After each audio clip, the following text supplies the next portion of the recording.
आज रोल के हम दिखाए जाता नहीं माधोपुर पोखरा में मछली डाला था। तब एक पिकअप मछली आल वर्षन तो हम तो वीडियो बना लो देखते पानी हर गिरता है एकदम पिकअप में से भर पिकअप मछली आल वर्षन हम माधोपुर के पोखरा में डलाई तो हम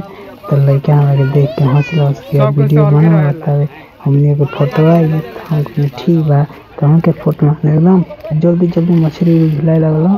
पोखरा में एकदम पालन खातिर रेडी वालों सबके तो हमको पूरा घुमा वीडियो बना के पोखरा थोड़ा हम अपन फीस भी मंगा देंगे देखता कि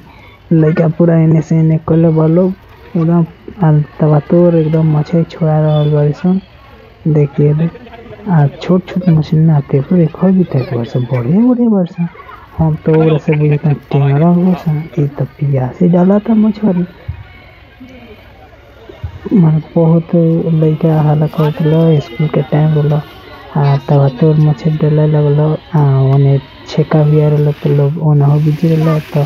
देखिए एकदम हर पानी गिरे लगल तो हम बापे में पानी कितना बार तब हम बर्दाश्त ना हो तो हम लागत चल गए जिनको तो देख ले।